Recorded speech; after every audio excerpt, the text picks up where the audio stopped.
Ini tuh bebek setengah ekor, tapi kayak satu ekor guys, karena gede banget.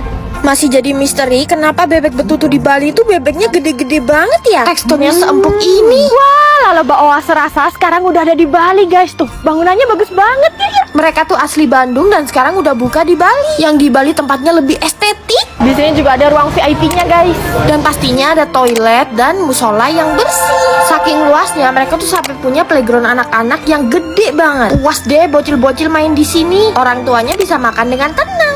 Terus ada ruangan indoor yang ber-AC. Untuk makanannya ini halal dan selera kita semua guys. Yang terkenal dari outlet Bandung tuh nasi goreng sapi marangginya. Ini the best sih, sapi marangginya manis gurih. Jagoannya nih guys, nasi campur laloba. Isiannya lengkap, ada ayam goreng, kulit crispy. Dan ini ala Bali gitu ya, ada lawar kacang panjang dan sate lilit. Pastinya ini versi halal ya. Yes. Bebek betutunya seempuk ini.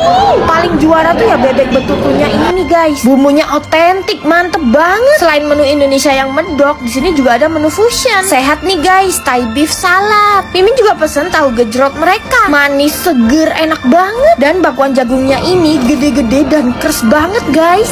Terus ternyata kita tuh dapat dessert tiramisu. Dan gila, ini tuh enak banget guys. Mimin sampai salfok. Minumannya juga banyak macamnya ya, mulai dari es-esan, kopi, sampai jus. Yang biasa cari kuliner halal di Bali, cus cobain deh kesini.